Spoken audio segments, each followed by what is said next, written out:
Good morning, everyone. With that simple act, we announce that we are all ready for our weekly excursion into meaning. We're all packed and ready. We're all present, accounted for.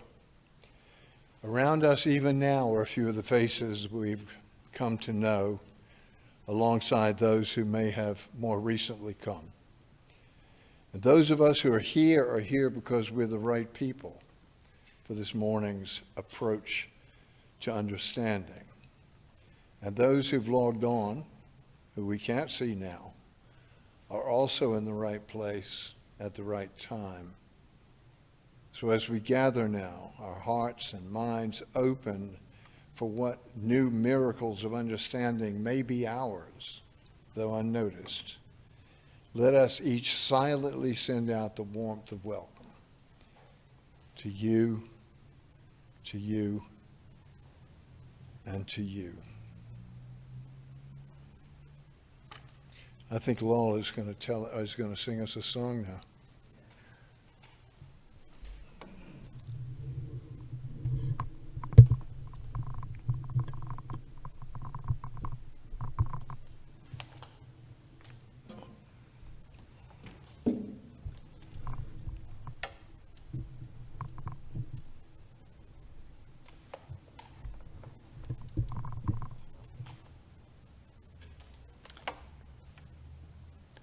The words to this song.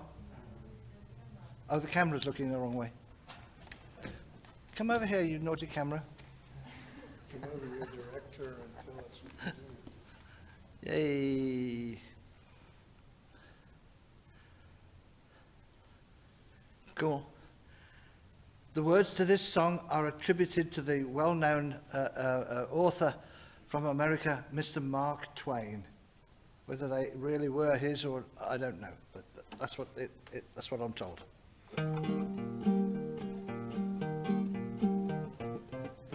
Many, many years ago, when I was 23, I got married to a widow, as pretty as could be. This widow had a grown-up daughter who had hair of red. My father fell in love with her, and soon that pair were wed. This made my dad, my son-in-law, changed my very life. My daughter was my mother now, well, she was my father's wife. And to complicate the matter, even though it brought me joy, I soon became the father of a bouncing baby boy. This little baby then became the brother-in-law to dad, and so became my uncle, though it made me kind of sad. For if he was my uncle, then that also made him brother to the widow's grown-up daughter, who of course was my stepmother. My father's wife then had a child, kept him on the run, and so became my grandchild. Well, he was my daughter's son. My wife is now my mother's mother, and it makes me blue, 'cause although she is my wife, she's my grandmother too. So I am my own grandpa. I am my own grandpa. It sounds funny, I know, but it really is so. I am my own grandpa. If my wife is my grandmother, then I am her grandchild.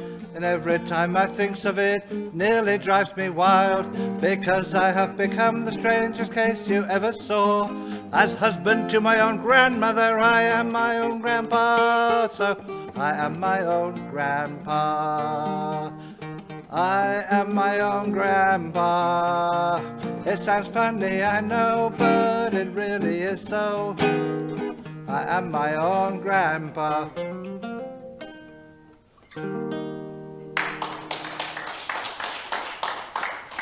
Fun. Good going, Grandpa. Grandpa. So now we have a little story. And this is a story about a man who is seeking enlightenment. And many of these stories are accounts of someone seeking enlightenment by going to a holy man, a sort of a sage. But he only has 1 week to do it. So, right. The story is called How to Make Pots. The spiritual teacher was very famous, and many seekers after truth waited a long time to spend time with him. One of these was a potter from a distant city who was delighted after several years to receive an invitation. He arrived at dusk, and after a pleasant but simple meal with the master, he slept soundly. The following morning, after tea, the master summoned him. He found him standing beside the road with his staff in his hand. "Let's walk," the master said. They set out and wandered through the fields and the villages for hours. The master would stop and greet people and hear what they had to say. He would play with village children and toss a ball for village dogs. Sometimes he stood quietly watching the light change over the hills. At sundown, they returned to the ashram, had a simple meal, and retired. The next day was a repeat of the first. The master walked and talked to people, played with children and dogs, watched the sun move overhead. The potter became frustrated because there was no philosophical discourses, no meditation instruction, and no lessons. After 2 more days, with his allotted week slipping away, he confronted the master. "A great one," he said, I am concerned that my long-awaited week is fast going, and still I have not had any spiritual instructions from your eminence." The master did not reply, but set out on another of his daily walks, with the potter lagging behind. As the day passed, the potter became even more frustrated. "Could you not at least write down some of the spiritual realities for me? Something I can read later and learn about the spiritual path?" He nearly wailed. "An excellent idea," said the master. "Let's make a trade. I have always wanted to make pottery. Why don't you give me a complete written account of how to make fine pots, and I will give you a complete set of instructions on how to realize the self." "But that is impossible, Eminence," the potter cried. "It has taken me many years of practice. I know in my fingers how the clay should feel, how to kick the wheel at the right speed, and how to decorate the pots and make sure they survive the firing afterwards. I could never explain all that in a book." The master smiled. "You have just answered your own question," he said.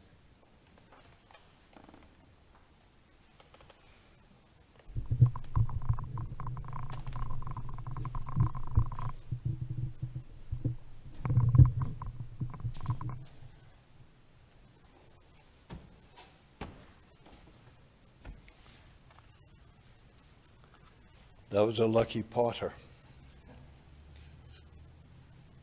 Let's take a couple of moments now for ourselves, and let us just pause in our speaking and our listening. The words of our lips fall so easily. They drift past our ears and spill unnoticed at our feet, like the spent cherry blossoms on the roadside. They engage with the unspoken words of our minds and reinforce and contradict and confuse. There must have been a time before words, when meaning was heard like music, and its rhythms must still be in our hearts, but all the vowels and consonants of our speech overwhelmed them.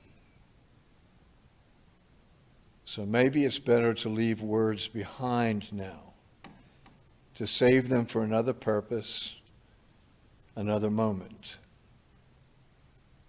It may be that just now we sense a new errand. It is to find something that is not lost, just unheeded. And we shall find it if we let the words pass us harmlessly by. We shall find it if we have the trust that this meaning is here as ever, only waiting to be noticed. We shall find it if we have the patience, the will, and the love to go softly into that place where meaning emanates, the good silence.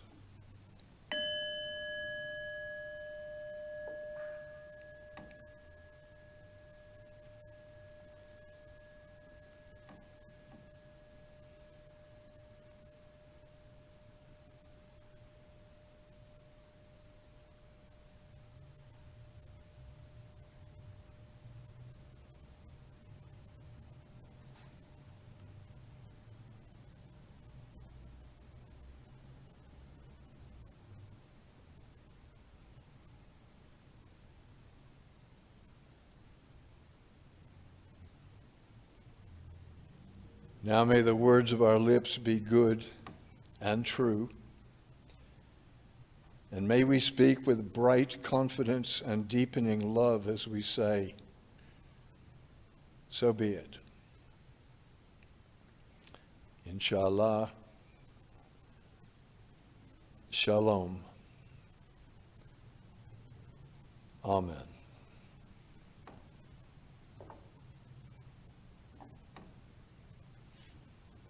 It's a funny old business now trying to organize a service and a movie at the same time. And so I just have to believe that some people find it charming to watch us stumble about, knock things over, point the camera in the wrong direction, and in this case, bend over to lift the microphone.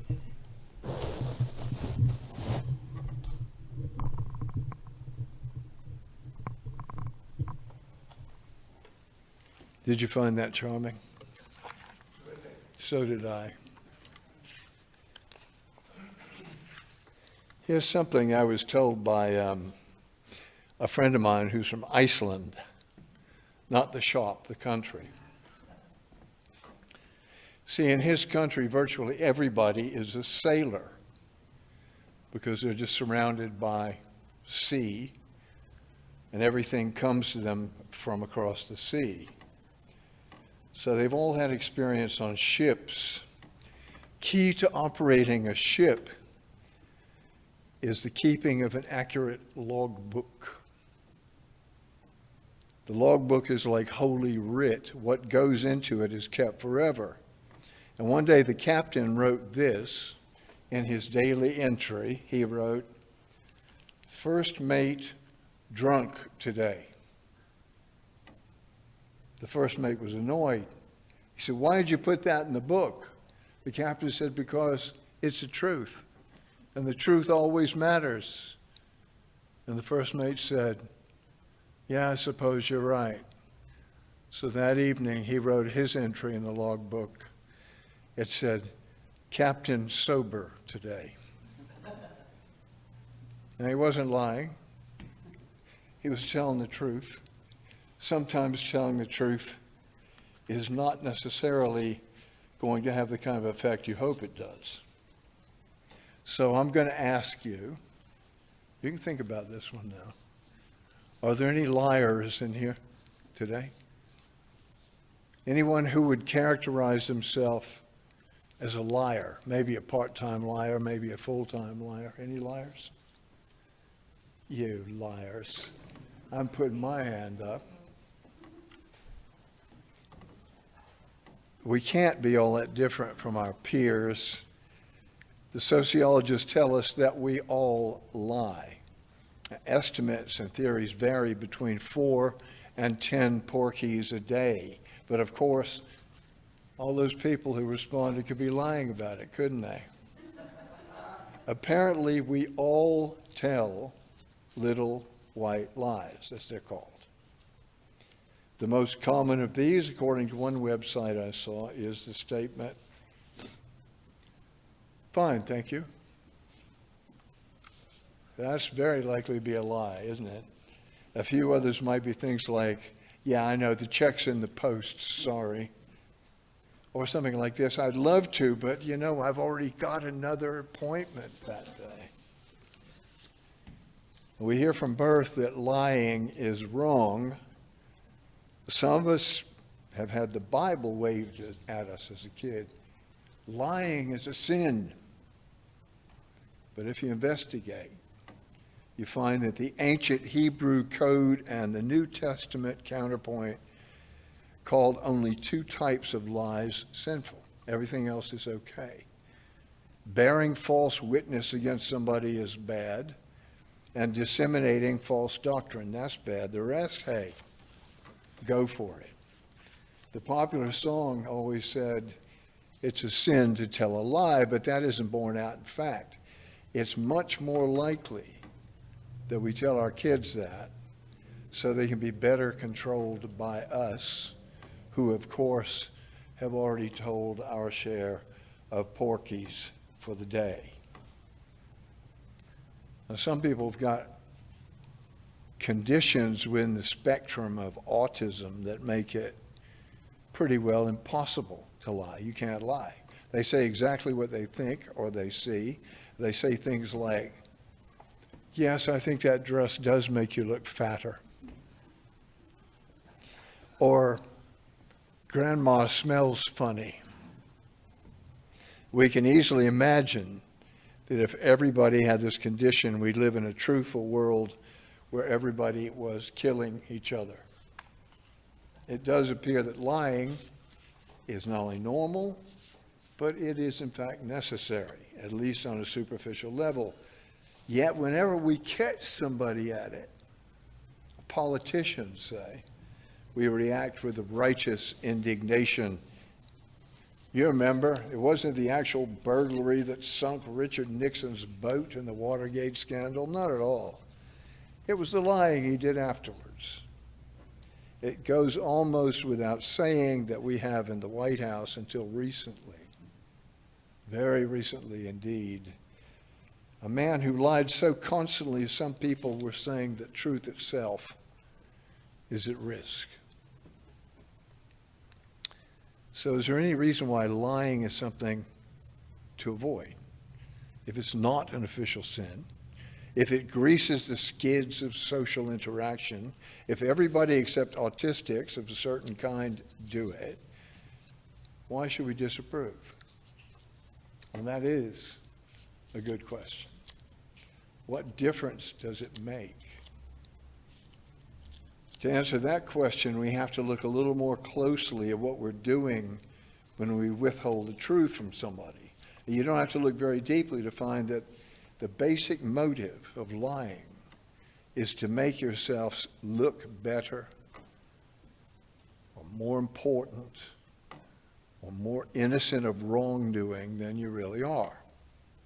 In other words, to create a screen between you and the world, to practice self-concealment.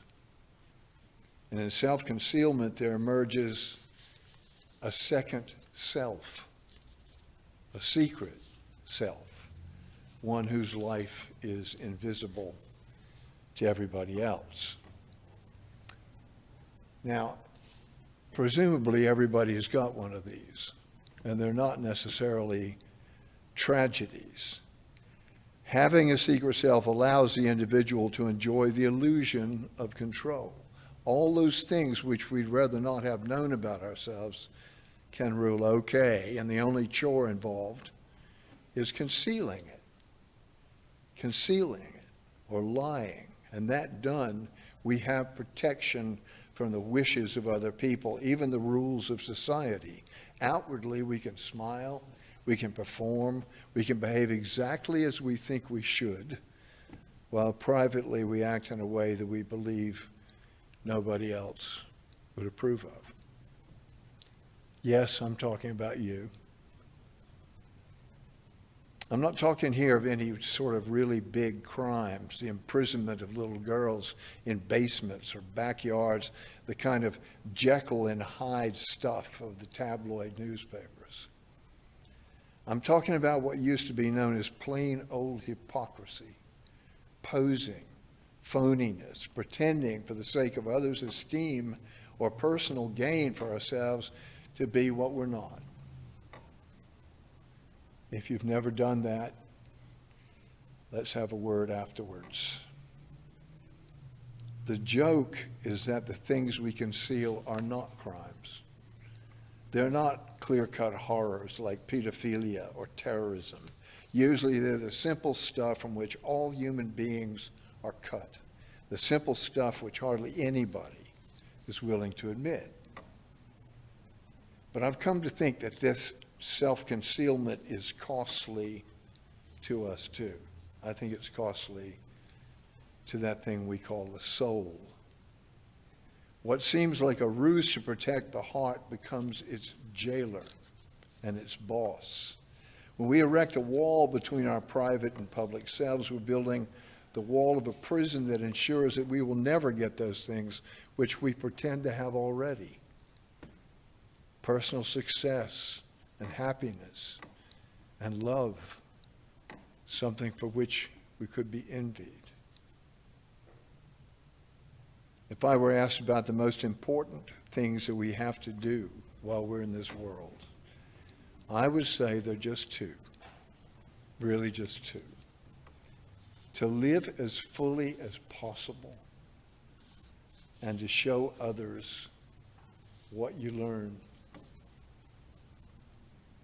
Living fully doesn't come in an easy-to-follow kit handed out to us at birth. Jesus said he wanted to come around because he wanted people to have fuller lives.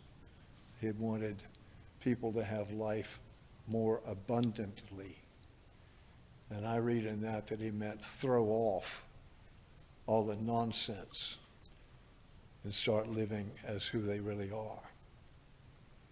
As all the great voices have repeatedly assured us, it's the result of great effort, this thing, of following a winding pathway through a series of false arrivals and errors and disasters. It involves embarrassments, maybe humiliations, public failures, apparently unfair handicaps, bad luck, lost love, mood swings, all of that. I believe that the impulse to live fully is what brings us to places like this. We few, where we can keep the company of other pilgrims whose paths reflect our own. If I could tick off a list of do's and don'ts that would make it all easy, I would. Maybe I wouldn't. Because it seems that the journey itself is what reveals the destination. In any case, I can't. It's what we do every single week in this room and online, and what apparently every insignificant event in your lives is all about. And frankly, it is all too big and too important to be glib about. One way we get help in the struggle to live fully is to hear the voices of those who've gone before us. And that brings me to the second important task that we've got to show others what it is that we know, what it's been like for us. To show and not to conceal for reasons of self-protection or importance. Socrates said something like this: a life unexamined is a life unlived. He was urging us to take the raw material of the mundane and to try to understand it as part of a larger whole. And I'd go even one step further. I'd say a life unrevealed is a life unlived. And then you hear these great ones, people like Walt Whitman, say that they acknowledge that they get it wrong, that they contradict themselves and alter and change through time. And he empowers us to keep on learning and changing in that rough weather of the journey. He says, do I contradict myself? Very well, I contradict myself. I contain universes. If Whitman had been concerned for his reputation or his book sales, he would not have been able to make himself seem so changeable and so intellectually frail with such a statement. Instead, his concern was to live and show what his life was about. In some cases, very challenging. It wasn't quite the thing to be gay in 1860 in America. But you don't have to be a revered poet or spiritual teacher to reveal your piece of that mystery. You could do this, but I'm going to do it now. I once knew a man who was crippled from spinal tuberculosis and so bent over that he could not meet your eye, who changed my way of looking at hardship, probably forever. I saw in the face of a dying 12-year-old girl what I might have spent years looking for in places like this. I heard a laugh from the belly of a man who knew just who he was and why he had been born, and it made me laugh too.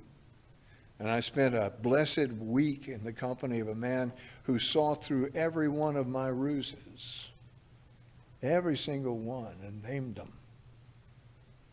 And he loved me anyway. I've drunk many pints in the presence of people who accepted their frailties and who became whole via the back door. And yes, I have had moments with some people here and in this larger congregation that have amounted to nothing short of a blessing. And all of those events, all those people have one thing in common. They were expressing the truth. Maybe some of them lie like snakes at other moments when they're at home on bad days. Maybe they're mean to their children. Maybe they even vote Republican, but they've shown the gift of truthfulness and self-revelation despite their normal human temptations to the contrary. What this means is that all of us, any of us, might reveal the gift of teaching each other how to live. And it also means that to become successful in life is not to be envied for one's beauty or wealth or talent, but for being an instrument of healing to everybody we meet. And that means dropping those little shams and subterfuges that we've learned so well to employ, and to forego the selfish pleasures of the secretive self. Maybe to stop lying. And that's the truth. Amen.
And now, hopefully strengthened in resolve and clarified by new understanding, and yes, warmed by love,